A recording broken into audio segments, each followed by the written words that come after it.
ఇన్‌స్టాగ్రామ్‌లో పరిచయంతో 40 ఏళ్ల ఆంటీని పెళ్లి చేసుకున్నాడు 25 ఏళ్ల యువకుడు. టిఫిన్ వేస్ట్ చేస్తుందని యువకుడు మందలించడంతో ఉరేసుకొని ఆంటీ ఆత్మహత్య చేసుకుంది. భయపడి ఆ యువకుడు కూడా విషం తాగి సూసైడ్ చేసుకున్నాడు.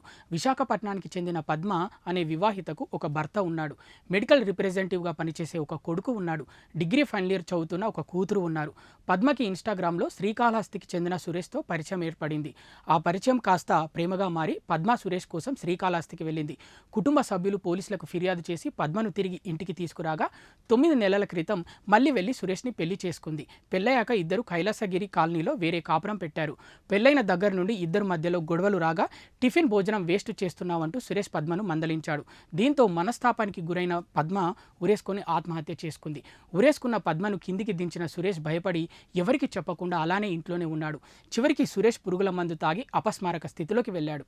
కొన ఊపిరితో ఉన్న సురేష్ను పోలీసులు ఆసుపత్రికి తరలించగా చికిత్స పొందుతూ కన్నుమూశాడు.